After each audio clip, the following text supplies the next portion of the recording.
পয়গম্বর মুহাম্মদ রাসূলুল্লাহ সাল্লাল্লাহু আলাইহি ওয়াসাল্লাম বলছেন, মান সামা ইয়াউমার রজব, যদি কোনো ব্যক্তি রজব মাসে একটা নফল রোজা রাখে, কামা সামাদ দাহরা কুল্লাহু, ও যেন সারা বছর রোজা রাখলো। জোরে বলা যাবে না সুবহানাল্লাহ? রজব মাসে আমার কোন উম্মত যদি একটা নফল রোজা রাখে, কামা সামাদ দাহরা কুল্লাহু, ও যেন সারা বছর রোজা রাখলো। সারা বছর রোজা রাখার সব একটা রোজা রাখার কারণে দৈনন্দিন আল্লাহ তার নামালে থলিতে লিপিবদ্ধ করে দেবেন। শুধু তাই নয়, আল্লাহ নবী বলছেন, সামান নাহারা ওয়া কিয়ামুল লাইল, দিনের বেলা রোজা রাখো রজবের মর্যাদার খাতিরে, ওয়া কিয়ামুল লাইল, রাতের বেলা বিবি বাচ্চা নিয়ে কোরিয়ান কম্বল মুড়ি দিয়ে রজব মাসে ঘুমিয়ে থেকো না। পাপ মুক্তি যদি পেতে চাও, হাসরের মাঠে নেকির পাল্লা যদি ভারী করতে চাও, রজব মাসে রাতের বেলা বিবি বাচ্চার মায়া ছেড়ে দিয়ে শান্তির শয্যা বিছানায় লাথি মেরে দুনিয়ার ব্যবসা বাণিজ্যের চিন্তা ভাবনা মগজ থেকে দূর করে দিয়ে যায় নামাজে একটু কিয়ামুল লাইল দাঁড়িয়ে যাও। যায় নামাজে দাঁড়িয়ে যাও। কেন? আল্লাহ কোরআনের 28 মনতান্তরে 29 পারায় তত্ত্ব দিয়েছেন, এ দুনিয়ার মানুষেরা তোমরা শোনো, ফাতাহাজ্জাদ বিহি নাফিলাতাল্লাহ আসা আইয়াব আসাকা রাব্বুকা মাকামাম মাহমুদা। জোরে বলুন একটু আল্লাহু আকবার।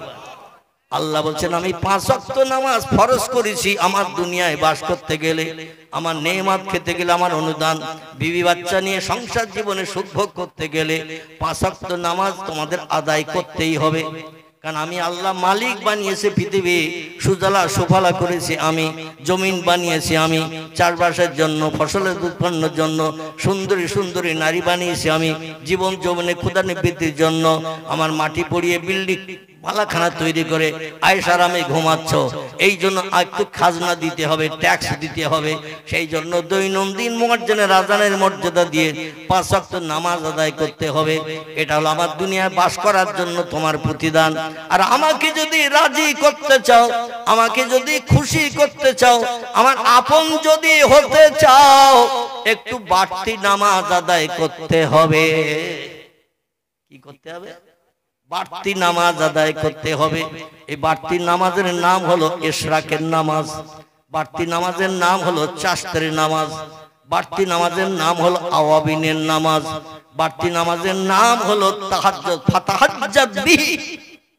রাতের গভীরে দুনিয়ার সব সৃষ্টি যখন বিবি বাচ্চা নিয়ে দেহের ক্লান্তি দূর করার জন্য ঘুমিয়ে পড়ে, ওই সময় একটু যায় নামাজে দাঁড়িয়ে যাও। আমার জামন্দির জন্য একটু তাহাজ্জুদের নামাজ আদায় করো।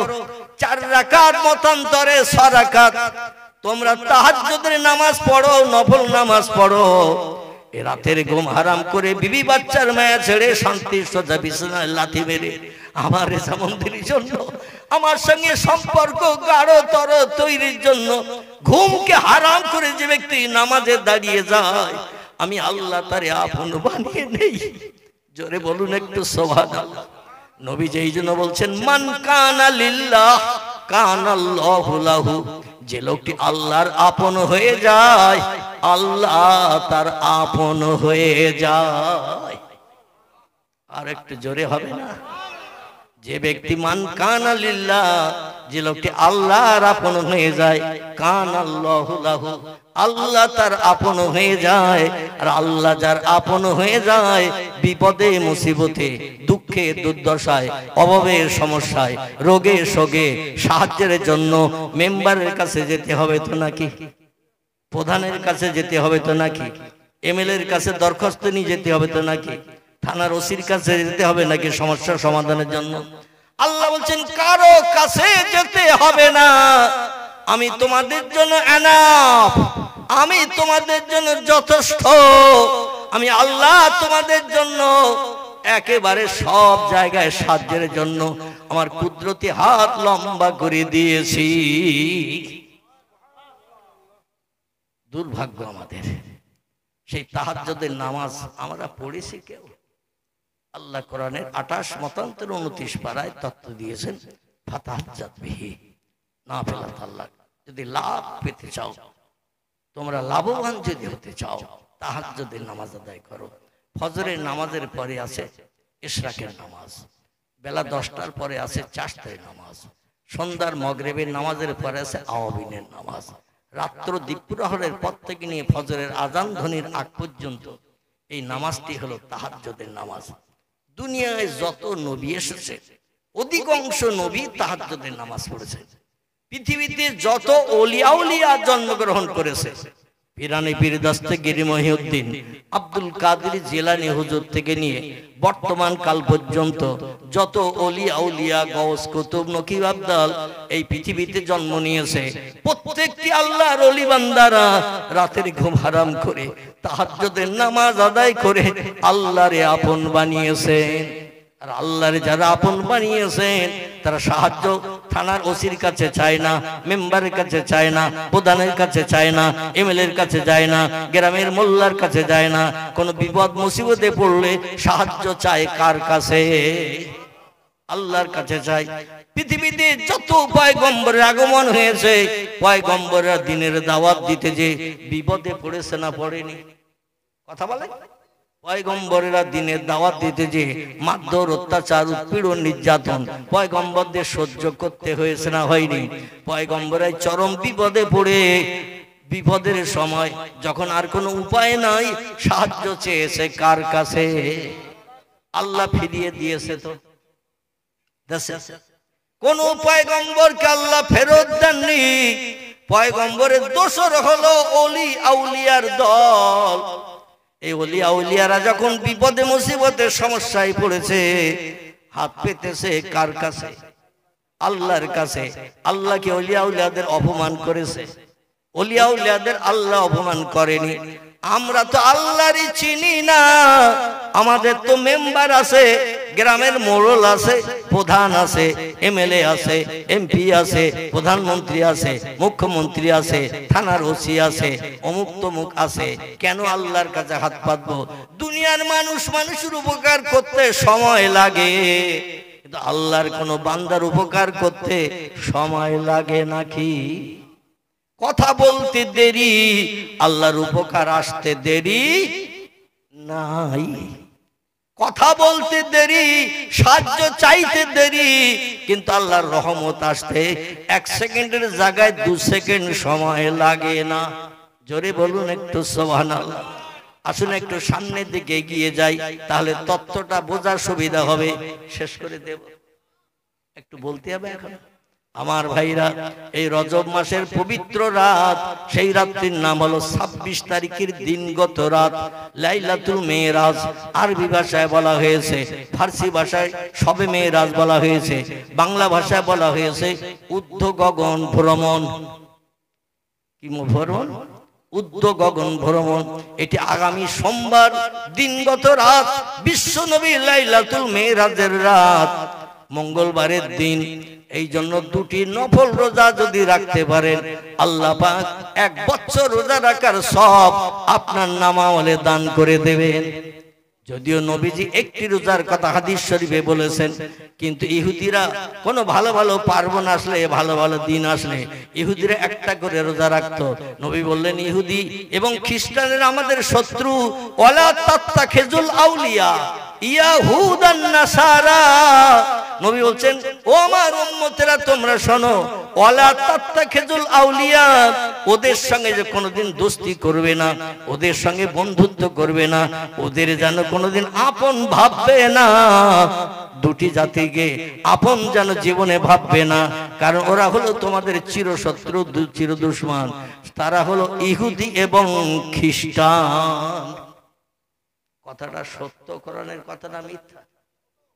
কোরআনের কথা সত্য। তার বাস্তব প্রমাণ এই 2023-24 আপনার ইতিহাস আলগা করে দেখেন, 1 কোটিও মানুষ নাই ইসরায়েলের দেশে। কতটা বললাম? 1 কোটিও নাই, তার থেকে কম। ইসরায়েল ইহুদিদের একটি দেশ। তাম পৃথিবীতে বর্তমান 255-56টির মতো দেশ তৈরি হয়েছে। একটা দেশ ভেঙে ভেঙে সব ছোট ছোট হচ্ছে। আগে দেশ ছিল 228টি। কত বললাম? তাম পৃথিবীতে দেশ ছিল 228টি। Japan, German, England, Holland, Poland, Italy, Brazil, Thailand, Singapore, Burma, Rangoon, Hindustan, Pakistan, Bangladesh, Afghanistan, Iraq, Iran, Kuwait, Jordan, Arab, পারস্য, তুরস্ক, Libya, Nigeria, Indonesia, Malaysia, Sri Lanka, Burma, Tajikistan, Kazakhstan, Balochistan, Azerbaijan, Armenia, Saudi Arab, Arab আমিরশাহী, শাম, সিরিয়া, মরক্কো, ইয়ামান, বুলগেরিয়া, আছে না এইভাবে দেশ? 228টা দেশ ছিল আগে। এখন এক একটা দেশ ভেঙে ভেঙে ছোট হওয়ার কারণে এখন 255 থেকে 56টা দেশ আছে তাম পৃথিবীতে। এই 255-56টা দেশের ভিতরে ইহুদিদের দেশ মাত্র একটা। কথা বললাম, ইহুদিদের দেশ মাত্র একটা। সেই দেশটির নাম হলো ইসরায়েল। 1 কোটি মানুষও নাই, তার থেকে কিছু কম, কয়েক লক্ষ কম আছে। কিন্তু তারা প্যালেস্টাইন, গাজা ভূখণ্ডের মুসলমানদের আজ কয়েক বছর ধরে অত্যাচার, উৎপীড়ন, নির্যাতন করে, বুলেটের গুলি দিয়ে, এমন করে বোমা নিক্ষেপ করে, নারীদের, ছোট ছোট বাচ্চা শিশুদের হাজারো হাজার প্রাণ নাশ করে তারা কলিজা ঠান্ডা করছে। আর ওদের মোহাম্মতের বন্ধু পৃথিবীর 2-3টি দেশ। একটি দেশের নাম আমেরিকা, একটি দেশের নাম ইংল্যান্ড, একটি দেশের নাম জাপান, একটি দেশের নাম জার্মান, হল্যান্ড, পোল্যান্ড, এই রকম খ্রিস্টানীদের দেশ। ওদের সঙ্গে বন্ধুত্ব করে রেখে হাজার হাজার অগ্নি অস্ত্র যন্ত্রপাতি সাহায্য করছে। আর ইসরায়েল থেকে বোমা নিক্ষেপ করছে মুসলমানদের ঘাড়ে। মুসলমানদের দেশটির নাম হলো প্যালেস্টাইন। কি নাম বললাম? প্যালেস্টাইন। এই প্যালেস্টাইনের একটি জায়গাটির নাম হলো গাজা শহর ভূখণ্ড। সেইখানে আকাশপথে বোমা নিক্ষেপ করে করে নারীদের প্রাণ নাশ করছে, বাচ্চাদের প্রাণ নাশ করছে। এমনকি পৃথিবীর 3টি পুরানো মসজিদের ভিতরে একটি মসজিদ, যে মসজিদে পয়গম্বর মুহাম্মদ রাসূলুল্লাহ 2,24,000 মতো পয়গম্বরকে পিছনে নিয়ে, যে মসজিদে মেরাজের রাত্রিতে ইমামতি করে সব নবীদের ইক্তেদা করিয়ে উম্মত বানিয়ে, মুক্তাদি বানিয়ে আকাশ পাড়ি দিয়েছিলেন। জোরে বলুন সুবহান। নবী যে সব নবীদের সেরা। ইমাম জনগণের থেকে সেরা না কম দরজার? ইমাম যিনি মসজিদে মেহরাবের ভিতরে ঢুকে নামাজ পড়ায়, জুমার নামাজ, এর মর্যাদা আমরা তো দিতে চাই না, কিন্তু আল্লাহ ইমামদের মর্যাদা কোটি কোটি গুণে শ্রেষ্ঠ করেছেন। জোরে বলুন সুবহান। এই মসজিদটার ভিত গড়েছিলেন দাউদ নবী, বাকি কাজ জিনদের দিয়ে শেষ করেছিলেন পয়গম্বর সুলাইমান। যে মসজিদে একসঙ্গে 1,75,000 মানুষ বাজামাত নামাজ আদায় করতে পারে। আপনাদের গ্রামের মসজিদের থেকে ছোট তো নাকি? আপনাদের গ্রামের মসজিদ থেকে 1,75,000 মানুষ যে মসজিদে একসঙ্গে জামাতে নামাজ আদায় করতে পারে। এই মসজিদটা দীর্ঘদিন হাজার হাজার বছর ধরে মুসলমানদের হস্তগত ছিল। এই মসজিদে 1 রাকাত নামাজ পড়লে 25 মতান্তরে 50,000 রাকাত নামাজ পড়ার সব আল্লাহ বান্দার নামামলে লিপিবদ্ধ করেন। জোরে বলা যাবে না একটু সুবহান। বর্তমানে সেই মসজিদটি ইহুদিরা দখল করে রেখেছে। দীর্ঘদিন এই মসজিদে মদ ঢেলে বসে বসে খাচ্ছে। এই মসজিদে নর্তকী যুবতী মেয়েদের উলঙ্গ করিয়ে নাচ গান করাচ্ছে। এই মসজিদে শূকর বেঁধে লালন পালন করছে। মুসলমানদের মসজিদে আর যেতে দেয় না। মুসলমানেরা মসজিদে আল্লাহর ইবাদত করতে গেলে বেশি সওয়াবের আশায় বিবি বাচ্চা বিধবা এতিম করে দিচ্ছে, আর ঘরে ফিরতে দেয় না। আমি আপনাদের কাছে বলবো, অপেক্ষা করুন, আল্লাহ যদি দীর্ঘস্থায়ী হায়াত দেয়, এই মুসলমানদের হাতে আল্লাহ মসজিদ আবার ফেরত দেবে। কারণ মুসলমানদের চোখের পানি আল্লাহর দরবারে বড় প্রিয়, পবিত্র এবং পছন্দনীয়। আল্লাহ বলছেন, ফালিয়াদহাকু কালিলা ওয়ালিয়াবকু কাসীরা। ও বান্দা বান্দিরা, আমার সঙ্গে যদি সম্পর্ক গাঢ়তর করতে চাও, আমার সাহায্যের আশা যদি করতে চাও, 2টি কাজ একটু কম বেশি করে করে নাও। কটি? 2টি কাজ একটু কম বেশি করে করে নাও। একটি কাজ হলো ফালিয়াদহাকু কালিলা, হাসি তামাশা একটু কম কম করে করিও। ওয়ালিয়াবকু কাসীরা, আর চোখের পানি আমার কাছে একটু বেশি বেশি করে ফেলিও। আমি চোখের পানি বড় ভালোবাসি, চোখের পানি বড় পছন্দ করি।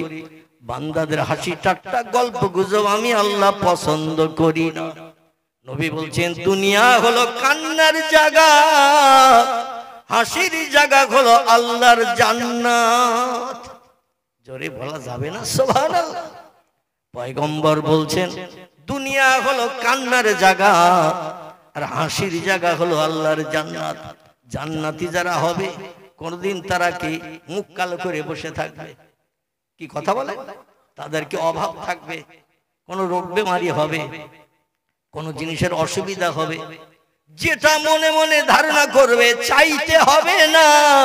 তিরমিজি শরীফের হাদিস, মনে মনে যদি কোনো চিন্তা করে বাইরে প্রকাশ করেনি হুরগেলেমানদের কাছে, সঙ্গে সঙ্গে হুরগেলেমানরা আল্লাহর হুকুমে সেই জিনিসটা তার সামনে খাঁচাই করে পরিবেশন করে দেবে।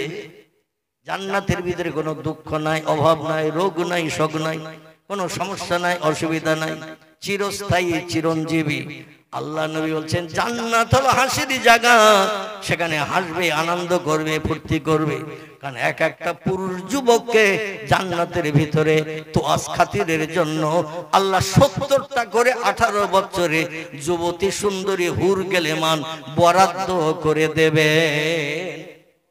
জোরে বলা যাবে না সুবহানাল্লাহ। কটা? 70টা করে মেয়ে। একটা মেয়ে যদি পৃথিবীতে আসে, দুনিয়ার বিশ্ব সুন্দরী যুবতী মেয়ে যারা খেতাব পেয়েছে, সিনেমার নায়িকা যারা হয়েছে, অপূর্বা সুন্দরী নায়িকা টাকা দিয়ে টিকিট কেটে দেখতে যায় যাদের, এই দুনিয়ার সুন্দরী নারী জান্নাতের হুরের পাশে যদি দাঁড় করানো হয়, নবী তিরমিজি আবু দাউদ শরীফের হাদিসে জানাচ্ছেন পৃথিবীর নারী জান্নাতি নারীর পাশে দাঁড়ালে পায়খানার সমতুল্য হবে। কিসের? পায়খানার মতো দেখাবে। পায়খানা যদি কাউরে বলা হয় হাত পাতো 500 দেব, পয়সা দিতে হবে না। হাত বার করবে কেউ? কেউ হাত বার করবে না। যদি বলে পয়সা দিতে হবে না, একটু হাত পাতো দেই 500 গ্রাম, নেবে না কেউ। কারণ পায়খানা 20টা দুর্গন্ধ পচা, হাতে লাগালে হাত নষ্ট হবে, নাকে দুর্গন্ধ পচা লাগবে। পায়খানা ধারে পাশে যেমন মানুষ যাবে না, জান্নাতে হুরদের এত সুন্দরীকে আল্লাহ বানিয়েছেন। কান্না হুন্না ইয়াকুত ওয়াল মারজান ফিহিন্না খায়রাতুন হিসান হুরুম মাকসুরাতুন ফিল খিয়াম। জোরে বলুন আল্লাহু আকবার। এত সুন্দর অপূর্বা সুন্দরী যুবতী, অস্পরা নারী আল্লাহ 18 বছরের যুবতী মেয়ে জান্নাতে বানিয়ে রেখেছেন। লক্ষ বছর পেরিয়ে গেল, একদিন বয়স বেশি হবে না, একদিন কম হবে না। প্রথম জান্নাতে ঢুকে যেমন 18 বছরের যুবতী সুন্দরী দেখবেন, 1 লক্ষ 2 লক্ষ বছর পরও একই রকম চেহারা থাকবে, চেহারার পরিবর্তন হবে না। আমাদের ছেলেদের যখন বিয়ে দেয়া হয় দেখবেন বিভিন্ন জায়গায় ভালো পাত্রী দেখা হয়, সুন্দরী, শরীর স্বাস্থ্য ভালো, স্বাস্থ্যবান, লেখাপড়া জানে, পরিবেশ ভালো, বংশ ভালো, দেখে শুনে বিয়ে করে নিয়ে আসা হলো, বৌমাকে নিয়ে আসা হলো। 1-1.5 বছর পরে যখন ওই মেয়েটির গর্ভ থেকে একটা বাচ্চা ভূমিষ্ঠ হয়, মেয়েটার চেহারা বিয়ের আগের মতো থাকে। বাদুড়ে পেয়ারা খেলে যেমন ঘেবো মার্কা হয়, বাদুড়ে পেয়ারা খেলে যেমন ঘেবো মার্কা হয়, একটা বাচ্চা হয়ে গেলে মেয়েদের চেহারাটা ওই রকম ঘেবো মার্কা হয়। ঠিক না বলবো?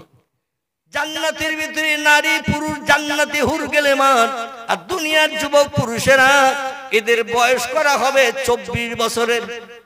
কথা বললাম 24 বছরের যুবকদের বয়স করা হবে না। লক্ষ বছর পেরিয়ে গেল, বয়স একদিন বাড়বে না, একদিন কম হবে না, একই রকম বয়স থাকবে।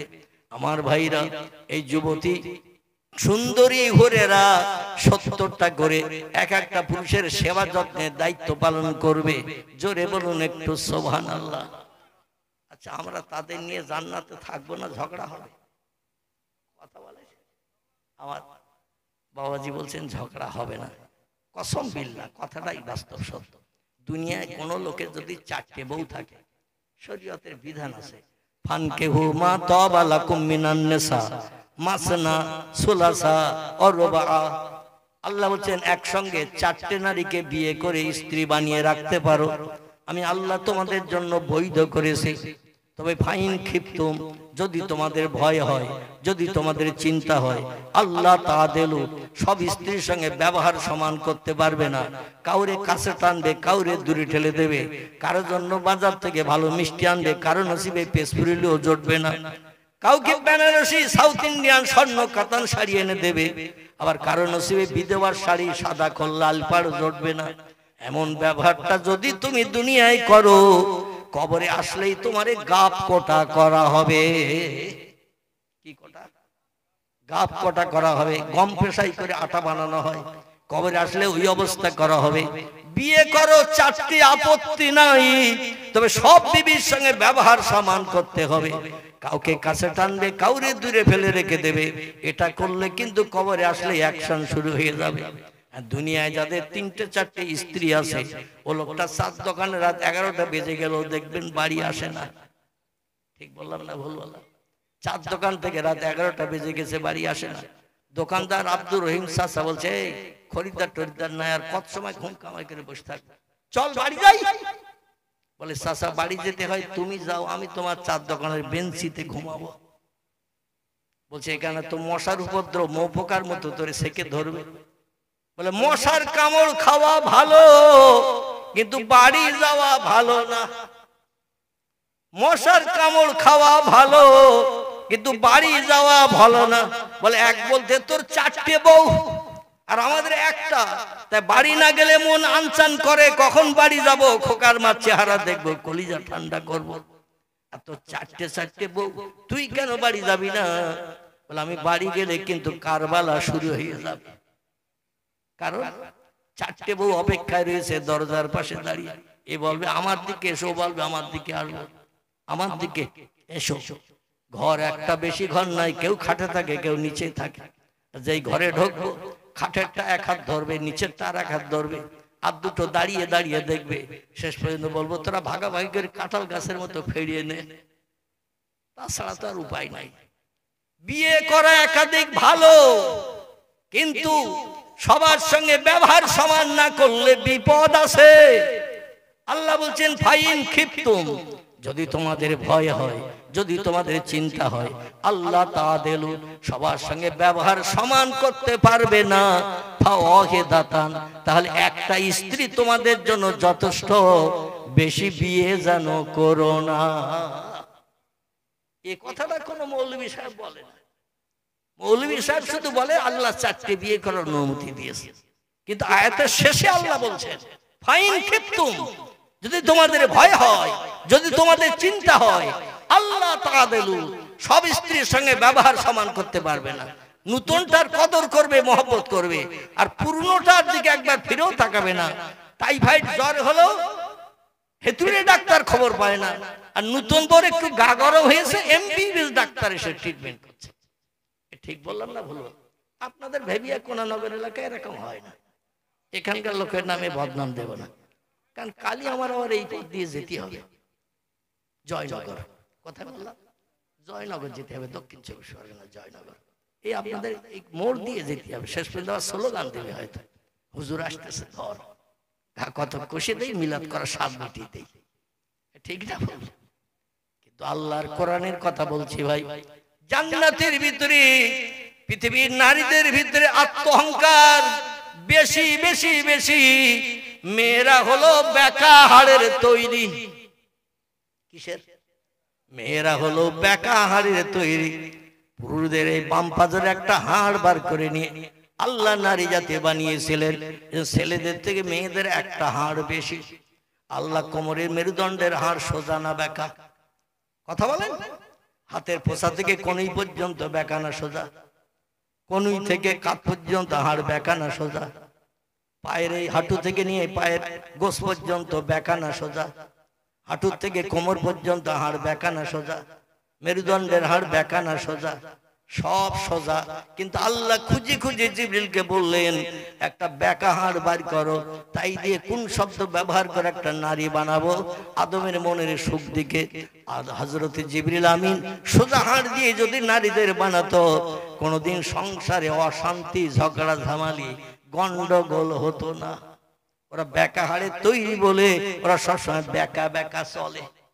কোনানগরের মারা সব সোজা সোজা যায়, এখানকার মারা কোনোদিন বেকা চলে না, তাই অধিকাংশ জায়গায় বেকা বেকা চলে। স্বামী সিদ্ধান্ত নেয় একরকম, স্ত্রী সিদ্ধান্ত নেয় আর এক রকম। স্বামী মনে মনে পরিকল্পনা করে একরকম, স্ত্রীর কাছে পরিকল্পনা পছন্দ হয় না, ওর পরিকল্পনা আরেক রকম।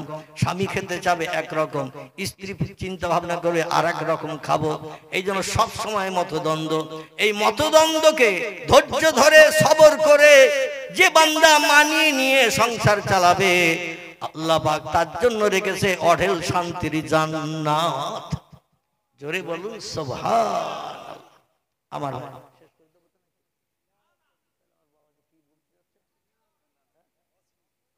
করছিলাম যে বোধহয় শেষ করতে বলছি, একটু দরুদ শরীফ। আল্লাহুম্মা সাইয়্যিদিনা মাওলানা মুহাম্মদ ওয়া আলা আলি সাইয়্যিদিনা মাওলানা মুহাম্মদ। তাহলে রজব মাসের আগামী সোমবার দিন এবং মঙ্গলবার দিন, খুব সংক্ষেপ করে বলি, দুটি নফল রোজা রাখার চেষ্টা করবেন।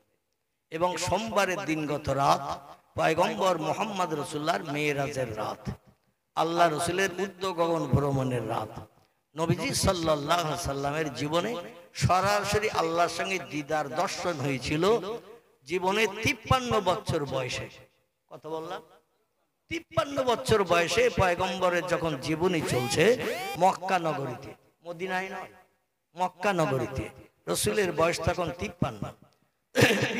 নবীর দুইজন কাছের মানুষ ইন্তেকাল করে নবীকে এতিম বানিয়েছেন। একজন ছিলেন মক্কার ধনাঢ্য নারী হযরতে খাদিজা, আরেকজন ছিলেন বিশ্ব নবীর আপন চাচা আলী রাদিয়াল্লাহর ভাই হযরত আলী রাদিয়াল্লাহর বাবা। আলী রাদিয়াল্লাহর বাবা, তার নাম ছিল আবু তলেব। কি নাম বললাম? নবী যখন বিপদে মুসিবতে পড়তেন, এই দুইজন পাশে দাঁড়িয়ে নবীরে সাহারা দিতেন, সান্ত্বনা দিতেন, নবীর বিপদের ভাগীদার বনতেন তারা। এই দুইজন একই বছরে ইন্তেকাল করেছেন। আবু তলেব মারা গেছে যে বছর, পয়গম্বর মুহাম্মদ রাসূলুল্লাহর প্রথম স্ত্রী 25 বছর থেকে নিয়ে 50 বছর বয়স পর্যন্ত নবীকে নিয়ে একটানা সংসার করে বিপদে মুসিবতে সাহায্য করে ভাগীদার বনেছিলেন। হযরত খাদিজা মারা গিয়েছিল এই 50 বছর বয়সে। 50 বছর মারা যাওয়ার পরে আল্লাহ নবী আপনজন হারা হয়ে গেলেন। 3 বছর আল্লাহ পয়গম্বরকে আরো রাখলেন মক্কা নগরীতে। 50 বছরে দুইজন মারা গেল, একজন আলী রাদিয়াল্লাহর বাবা, আরেকজন হযরতে খাদিজা। তারপরেও আল্লাহ নবীজিকে এতিম বানিয়ে সাহারা হারা করে 3 বছর রাখলেন। নবী বললেন, আল্লাহ যত দুঃখ দাও দাও, যত বিপদ দাও দাও, যত অত্যাচার উৎপীড়ন মক্কার মানুষ কলেমার দাওয়াতের কারণে আমারে করে, করুক, আপত্তি নাই, তো আমি যেন অধৈর্য হয়ে না যাই। জোরে বলুন একটু সুবহানাল্লাহ। আল্লাহ বলেন, হাবিব সেই 40 বছর বয়স থেকে নিয়ে এই 53 বছর হয়েছে তোমার জীবনীতে কলেমার দাওয়াতের সময়। এই 13 বছর কলেমার দাওয়াত দিয়েছো, ঘাত প্রতিঘাত খেয়েছো, কিন্তু অধৈর্য প্রকাশ করনি, আমার দিনের দাওয়াত থেকে দূরে সরে যাওনি। কথা বললেই মারে, কথা বললেই গালিগালাজ করে, কথা বললেই চবেটাঘাত করে, কথা বললেই বাপ খেগো বলে, কথা বললেই মা খেগো বলে, কথা বললেই হাটখুড়ো বলে, কথা বললেই নিবংশে বলে, কথা বললেই মূর্খ বলে, হাজারো অপবাদ দেয় তোমার নামে, গালিগালাজ করে, তবু তুমি কলেমার দাওয়াত বন্ধ করো নাই। তোমার সান্ত্বনা দেওয়ার দুইজন ছিল পাশে, তারাও পর্যন্ত বিদায় নিয়েছে, পাশে দাঁড়ানোর কেউ নাই। আমি আল্লাহ এখন তোমার পাশে আছি। নারায়ে তাকবীর। তাই আল্লাহ পাক নবীজিকে সান্ত্বনা দেওয়ার জন্য পাশে কেউ নাই। তাই রজব মাসের 26 তারিখের দিনগত রাত মক্কা মুকাররমার কাবা শরীফের উত্তর দিকে, কোন দিকে? কাবা শরীফের উত্তর দিকে হাজী সাহেব যারা হজ পাক করেছেন কিংবা ওমরা করে যারা এসেছেন আমার কথায় একমত হতে পারবেন, কারণ আল্লাহ অধমকে 3-3টি বার নবীজির দেশ দেখার সুযোগ দান করেছেন। বাস্তব চোখে যেটা দেখেছি সেই তথ্য দিচ্ছি। আগামীতে নিয়ত করেন, মক্কা মুকাররমার কাবা শরীফ দর্শন করলে আমার কথার সঙ্গে অ্যাডজাস্ট একমত হতে পারবেন। সকলে বলুন আমিন। কাবা শরীফের উত্তর দিকে একটা প্রাচীর আছে, ধনুকের মতো গোল প্রাচীর। পশ্চিম কর্নার থেকে একেবারে পূর্ব কর্নার পর্যন্ত গোল করে একটা প্রাচীর দেওয়া আছে, আমার দাড়ি সমান উঁচু। কথাটা বললাম, আমার দাড়ি সমান উঁচু। আমি এই যে বেটে কুটে মানুষ, আমার দাড়ি সমান উঁচু একটা প্রাচীর আছে। এই প্রাচীরের এখানে পয়গম্বর মোহাম্মদ রাসূলুল্লাহ রাতের বেলায় বিশ্রাম করছেন।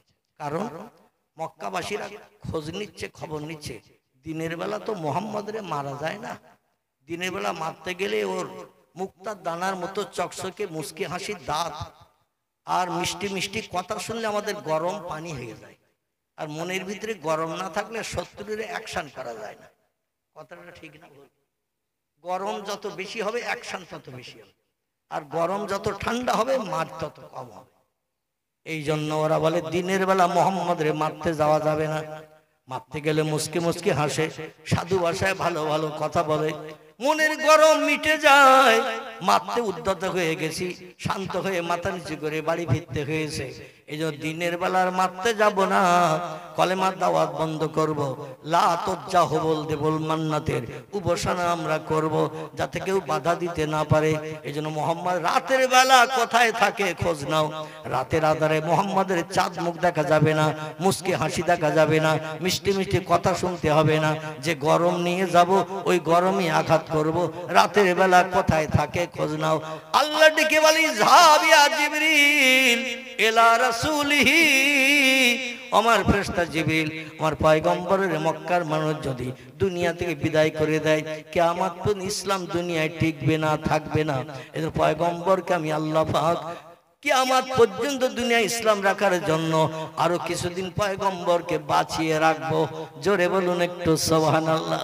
তাড়াতাড়ি আমার নবীর কাছে যা, ইজহাব ইলা রাসূলিহি, আমার নবীর কাছে তাড়াতাড়ি করে যা, নবীর কাছে খবর দিয়ে আয়, নবী যেন প্রতিদিন রাত্রে এক ঘরে এক বাড়িতে না থাকে, প্রতিদিন যেন এক বাড়িতে এক ঘরে না থাকে, পাল্টে পাল্টে যেন জায়গা পরিবর্তন করে থাকে। আমাদের দেশের অনেক নেতারা মরণের ভয়ে কুড়িয়ে ঘরে রাতের বেলা যেও থাকে। ঠিক বললাম না? রাজনৈতিক বড় বড় নামি দামি নেতা নিজের বাসা বিল্ডিং, দুতলা তিনতলা চারতলা বিল্ডিং, শ্বেত পাথর লাগানো বিল্ডিং, সেখানে থাকার সাহস পায় না। কখন থানার ওসি এসে ধরে, কখন চোরগুন্ডা বদমাইশের অ্যাকশন করে।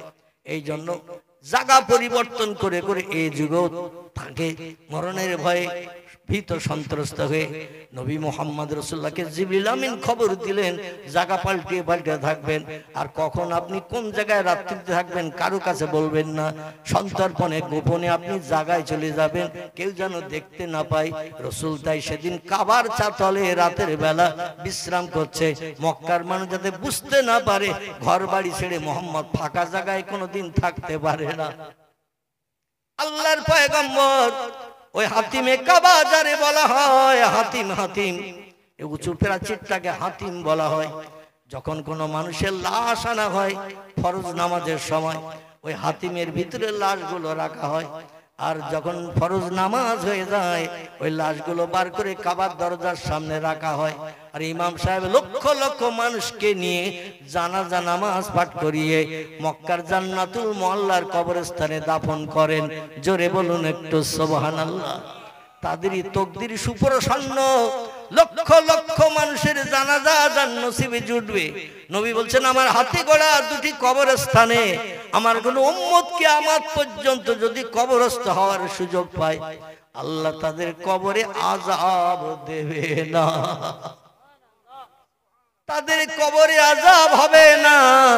আমার হাতের স্পর্শের কারণে পরীক্ষকরা কবরে এসে পরীক্ষাও পর্যন্ত নেবে, তো আল্লাহর তরফ থেকে উত্তর দেয়া হবে। ওই বান্দা কিয়ামত অবধি কবরে শান্তিতে থাকবে নবীর হাতের ইজ্জতের খাতিরে। একটি কবরস্থানের নাম জান্নাতুল মুআল্লা, মক্কা শরীফে অবস্থিত। একটি কবরস্থানের নাম জান্নাতুল বাকি, 4 মাইল এরিয়া করে প্রাচীর দিয়ে ঘেরা, 4 মাইল এরিয়া করে প্রাচীর দিয়ে ঘেরা। এই মাথায় দাঁড়ালে ও মাথার বড় বড় বয়স্ক লোকগুলো ছোট বাচ্চা পুতুলের মতো দেখায়। এত দূর এরিয়া করে ঘেরা প্রাচীর, নবীজির জমানা থেকে বর্তমান কাল পর্যন্ত ওই কবরস্থানে যারা কবরস্থ হওয়ার সুযোগ পায় আল মদিনাতুল মুনাওয়ারায়, তারাই হলো সৌভাগ্যবান। জোরে বলুন একটু সুবহানাল্লাহ।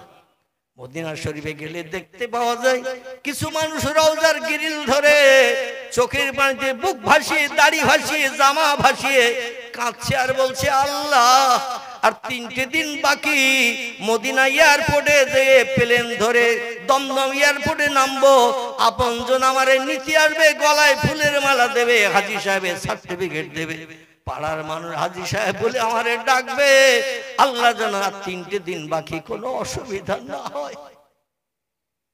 বলে না, আমি বাস্তব দেখেছি কিছু মানুষ কাঁদছে আর বলছে আল্লাহ আর 3 দিন বাকি বাড়ি ফিরতে, যেন কোনো অসুবিধা না হয়। আর এক দলের মানুষ রওজার গ্রিল ধরে বলছে আল্লাহ তোমার হাবিব জিন্দা নবী, নবী মরেনি, মরানা, জিন্দা নবীর কবরের গ্রিল ধরে বলছি আল্লাহ আর 4টে দিন বাকি, মদিনার এয়ারপোর্ট থেকে আমারে প্লেনে করে নিয়ে যাবে, সৌদি এলাকার মানুষেরা জোর করে বিল্ডিং থেকে নামিয়ে দেবে, গাড়িতে তুলে মদিনা এয়ারপোর্টে পৌঁছে দেবে, 6 ঘন্টা 6.5 ঘন্টা মতান্তরে 7 ঘন্টা সময় নিয়ে পাখির মতো প্লেন উড়ে যেয়ে কলকাতার দমদম এয়ারপোর্টে নামিয়ে দেবে, সেখান থেকে আপনজন বাড়ি নিয়ে যাবে। ও আল্লাহর 4টে দিন বাকি, এই 4 দিনের ভিতরে এয়ারপোর্টে যাওয়ার আগে আল্লাহ তুমি আমার মরণটা করে দিও। নবীর হাতে গড়া রওজা কবরস্থান, ওই কবরস্থানে কিয়ামত পর্যন্ত আমি যেন দাফন হয়ে থাকতে পারি, কারণ মরণ তো একদিন হবে, মরণ তো একদিন হবে, সেই মরণটা নবীর মৃত্যুভূমির দেশে আমারে করিও। যে দেশে নবী মারা গেছে ওই দেশে নবীর উম্মত আমারও তুমি মরণ করিও। আল্লাহ আমি বাড়ি যেতে চাই না, পবিত্র ভূমি ত্যাগ করতে চাই না, এই জমিনে আমারে কবরস্থ করিও। দুটো দলের মানুষ 2 রকম দোয়া করছে রওজার ধারে দাঁড়িয়ে, কার দোয়াটা ভালো? কথা বলে, যে লোকটা বাড়ি আসবে বলছে তার দোয়া ভালো, না যে লোকটা ওখানে কবরস্থ হওয়ার কথা বলছে তার দোয়া ভালো?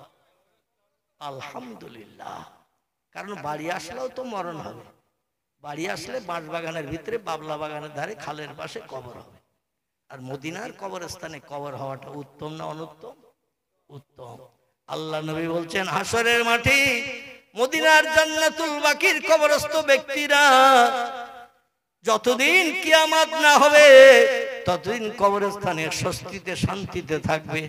এই জন্য আমরা আল্লাহর কাছে দাবি করি, আমাদের নসিবে যাদের এখনো জোটে নাই আল্লাহর কাছে দাবি করি, আল্লাহ হালালি উপায়ে আমার অর্থ জোগাড়ের তৌফিক দাও।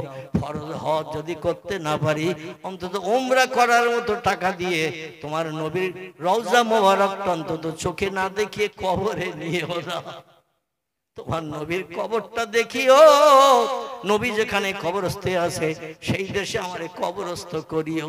জোরে বলুন একটু আমিন, নারায়ে তাকবীর।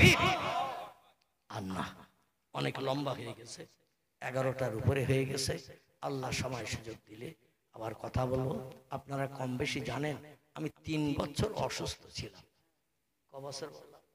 3 বছর অসুস্থ ছিলাম। আমার গ্রামের 95% মানুষের ধারণা ছিল মসজিদের মাইকে কখন বলবে মৌলভী আবুল কালাম মারা গেছে। খবরটা শুনলে আমরা একটু জানাজায় যাব, এই ছিল গ্রামবাসীদের চিন্তা ভাবনা। আমি যে বাঁচবো এই চিন্তা ভাবনা কারো মগজে ছিল না, আর বাঁচার মতো পরিবেশ আমারও ছিল না। আমি 2.5 বছর একটা না একদিন বাদ একদিন কলকাতায় ডায়ালিসিস করতে গেছি। 4 ঘন্টা বেডে শুয়ে থাকতে হয়েছে, মোটা সুচ হাতের শিরায় ফুটিয়ে দিয়ে ব্লাড নিয়ে মেশিনে শোধন করিয়ে আবার শিরার ভিতরে সুচ ফুটিয়ে রক্ত ঢুকানো হয়েছে 4 ঘন্টা ধরে। কোনোদিন বা বমি হয়েছে, কোনোদিন পায়ে শিরা কাটা কাটা ভাব হয়েছে, কোনোদিন ওকটানা এসেছে, কোনোদিন সেন্সলেস হয়ে গেছি। এক একদিন এক এক রকম সিমটম, শুধু আমার একা নয়। আমি যে হসপিটালে ডায়ালিসিস করতাম সেই হসপিটালের নাম হলো KKI, কালিকাপুরে, কলকাতা কালিকাপুর, RN টেকের হসপিটালের কাছাকাছি। দেবী শেট্টির হসপিটাল জানেন তো নাকি, মুকুন্দপুর, ওরই কাছাকাছি। 2.5 বছর ডায়ালিসিস করেছে। কত মানুষ ডায়ালিসিস করতে করতে আর টানতে পারেনি, মারা গেছে। কত মানুষ অপারেশনের পরও 1 মাস 1.5 মাস 2 মাস পরও মারা গেছে। না জানি আল্লাহ পাক আপনাদের মতো কোন এক বান্দার চোখের পানি কবুল করে এই কঠিন রোগ থেকে আল্লাহ মুক্তি দিয়ে অধমকে আবার স্টেজে বসিয়েছে। সেটা একমাত্র আল্লাহওয়ালা মানুষের চোখের বাণী। আমার মহব্বতের কিছু ভক্ত আছে, এই পশ্চিম বাংলা শুধু নয়, বাংলাদেশ, আসাম, ত্রিপুরা, মেঘালয়, এরকম বিভিন্ন জায়গায়, বা আপনার সুরাট, মিরাট, রাজস্থান, গুজরাট, মহারাষ্ট্র, উত্তরপ্রদেশ, বিহার, তামিলনাড়ু, কর্ণাটক, বিভিন্ন রাজ্যে আল্লাহ অধমকে ঘুরিয়েছেন। সে সমস্ত রাজ্যে যারা থাকে রাত 1টা, 2টো, 3টের সময় ফোন করে। মালয়েশিয়ায়ও মানুষ থাকে, দুবাইতে থাকে, সৌদি আরবে থাকে, আরব আমিরাতে থাকে, সেখান থেকে ফোন করে। ওরা বিকেলবেলা আমার কাছে ফোন আসে ভোর 4টের সময়, ভোর 4টের সময়, রাতের বেলা। ওরা ফোন করে দিনের বেলা, আমার কাছে ফোন আসে রাতের বেলা। কারণ পৃথিবীটা 24 ঘন্টায় চন্দ্র সূর্য আপ ডাউন করে। জোরে বলুন সুবহানাল্লাহ। আমাদের দিকে ভোরবেলা যখন সূর্য ওঠে, আমেরিকায় তখন সন্ধ্যাবেলা ওই সূর্য ডোবে। ওদের যখন ভোরবেলা সূর্য ওঠে, আমাদের সন্ধ্যাবেলা ওই সূর্য ডগমগ করে ডোবে। জোরে বলুন একটু সুবহানাল্লাহ। এই জন্য আল্লাহ পাক কার দোয়া না জানি কবুল করেছেন। বাঁচার মতো কোনো লাইন ছিল না। আমার ওজন হয়ে গিয়েছিল ডায়ালিসিস করতে করতে 47 কেজি। কত বললাম? শুধু হাড়ের গায়ে চামড়াগুলো লেগেছিল। এখন আল্লাহ একটু সুস্থ করেছেন, আমার ওজন এখন 60 কেজির কাছাকাছি হয়ে গেছে। মানে গোশত একটু বেড়েছে। আগে দেখার মতো ছিল না আমার চেহারা। যাই হোক, আল্লাহ পাক রব্বুল আলামিন কঠিন অপারেশন করিয়েছেন। এই 2024-এর 18 জানুয়ারি, এই গত জানুয়ারি চলে গেছে না, 25 জানুয়ারি, 1 বছর পুরো হয়ে গেছে। টুকটাক কার্তিক মাস থেকে 2টা একটা করে প্রোগ্রাম করি। 4 দিন বাদে আজকে আসলাম। আগামীকাল আবার একটা প্রোগ্রাম আছে দক্ষিণ 24 পরগনা, জয়নগর। দোয়া করবেন, আমি আপনাদের জন্য দোয়া করি। আল্লাহ সকলকে সুস্থ রেখে বিবি বাচ্চা নিয়ে সংসার জীবনে সুখ ভোগ করার তৌফিক দান করেন। আবার 4 চক্ষের মিলন ঘটালে আল্লাহ অধমরে যখন ছাড় দেশে, তাহলে আবার দেখা হবে নাকি? দেখা হবে ইনশাআল্লাহ। সকলে একটু দাঁড়িয়ে যান, সোনার মদিনা নবীজির দরবারে একটু প্রাণ ঢালা আমরা সালাতু সালাম পাঠ করি।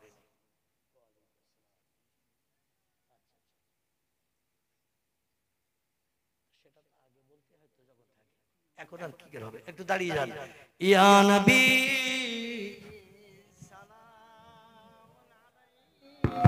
হ্যালো, ইয়া রাসূল সালাম, ইয়া হাবিব সালাম,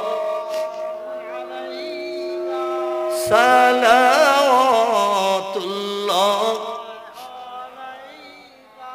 নবীজির আব্বা আব্দুল্লাহ, রাসূলুল্লাহর আম্মা আমিনা, হাবিবের দুধমা হালিমা, দয়ার নবীর রওজা মদিনা।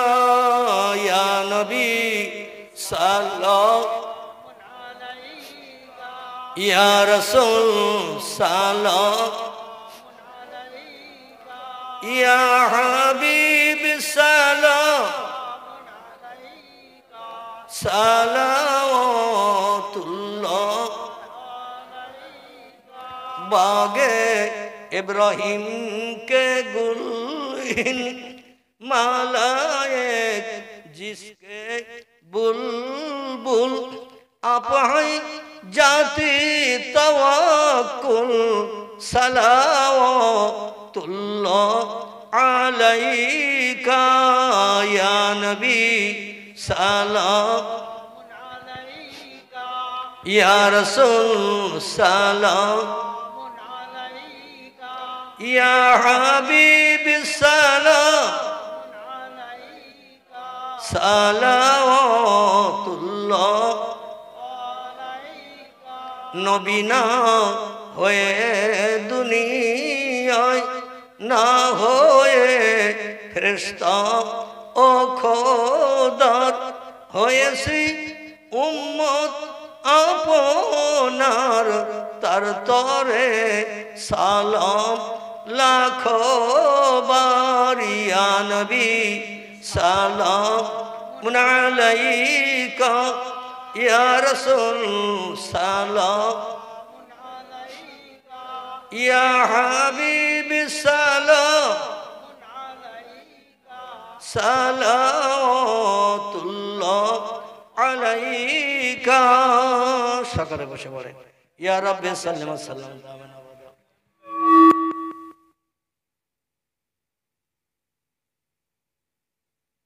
নবী পর কিসের কিসের